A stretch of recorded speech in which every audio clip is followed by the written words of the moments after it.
Hi everyone, আমি সুপ্রিয়া। তোমাদের সকলকে আমার নতুন একটি ব্লগে স্বাগত জানাই। সেদিন সকাল সকাল উঠেই আমরা স্নান করে রেডি হয়ে যাচ্ছি, আর মেয়েকেও উঠিয়ে আগে খাইয়ে দিয়েছি, তারপর ওকে রেডি করিয়ে দিয়েছি। আমি অলমোস্ট রেডি, দেখতেই পাচ্ছ, কুশো রেডি হয়ে গিয়েছে। তো সকাল সকাল আমরা সেদিন যাচ্ছিলাম কোথায় সেটা বলি। আমরা যাচ্ছিলাম দুলালকালী মন্দির। আমার শ্বশুর বাড়িতে নাকি প্রত্যেক বাচ্চা হওয়ার পর মন্দিরে গিয়ে পুজো দিয়ে আসে, এই দুলালকালী মন্দিরে। যদিও বা মন্দিরটা আমাদের বাড়ি থেকে অনেকটা দূর, মানে আমার শ্বশুর বাড়ি থেকে বলতে পারো 2.5-3 ঘন্টা মতো যেতেই লাগে। তো বাড়িতে তখন সবাই এসেছিল, মানে দিদি ভাইরা এসেছিল। তখনই প্ল্যান হলো সবাই মিলে মন্দিরটা দর্শন করে আসা যাক। তো আমার মেয়ে যেহেতু সকাল সকাল ঘুম থেকে উঠে গিয়েছিল, তার জন্য গাড়িতে তো ঘুমিয়ে গিয়েছিল। এই দেখো মন্দিরে আমরা চলে এসেছি। মন্দিরটা না একদম গ্রামের মধ্যে, আর প্রচুর ভিড়ও ছিল, প্রচুর লোকজন ছিল আশেপাশের গ্রাম থেকে। সেই গ্রামের লোকজন মানে আমাদের মতো অনেকে এরম বাচ্চা নিয়ে গিয়েছিল। আমি অবশ্য ফার্স্ট টাইম গিয়েছিলাম তখন। প্রচুর লোকজন দেখছি, এবং আমি আগে শুনিও নি এই মন্দিরটার নাম, আগে জানতামও না। প্রথমবার আমরা সেখানে যাই এবং সেটা জানতে পারি যে এখানে মন্দিরে এরম বাচ্চা হলে সকলে নিয়ে আসে।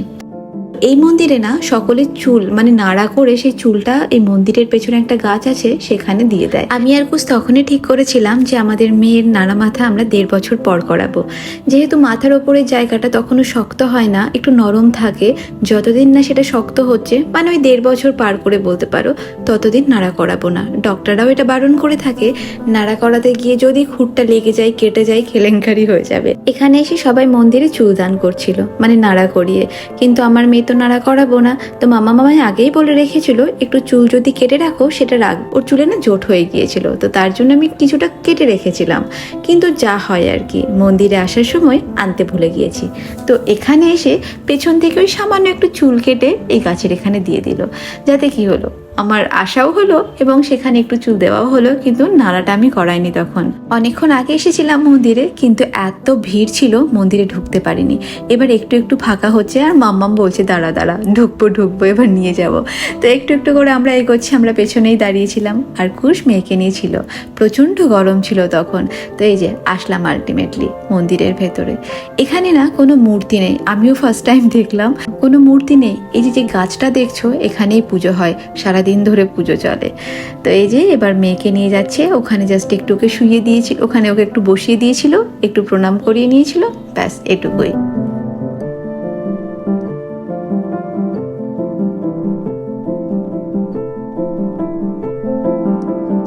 মন্দিরটা অনেক পুরনো।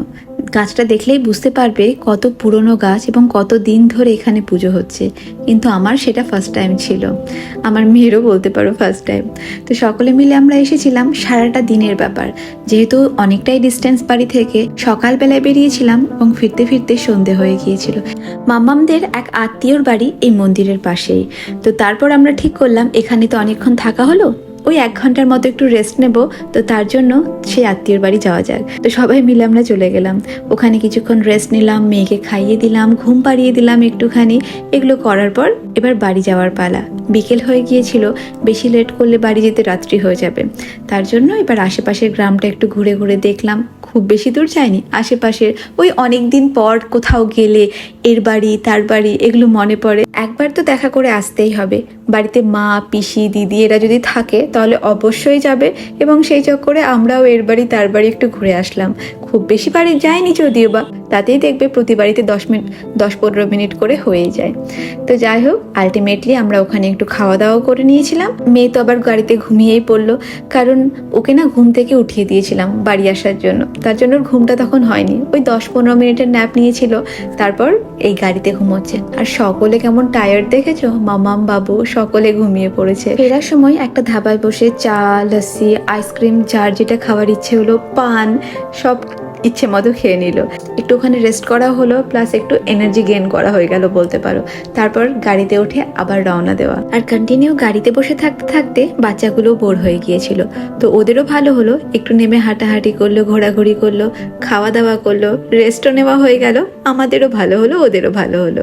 তো সারাটা দিন গরমে কাটালেও সন্ধ্যাবেলাটা বেশ ভালোই কাটিয়েছিলাম আমরা ওখানে।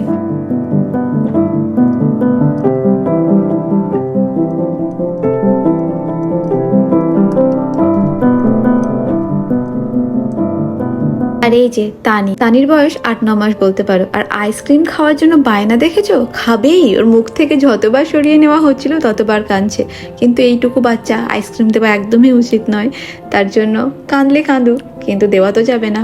তো যাই হোক, সবাই আইসক্রিম, কফি, চা, যার যেটা ইচ্ছে হলো খাওয়া দাওয়া ডান। এবার চলো বাড়ি ফেরার পালা। তো ব্লগটা এইটুকুই ছিল, সারাদিনের ব্লগ। যদি ব্লগটা ভালো লেগে থাকে একটা লাইক করে দিও। দেখা হচ্ছে পরবর্তী আরেকটি ব্লগে। ভালো থেকো, সুস্থ থেকো। চলো টাটা।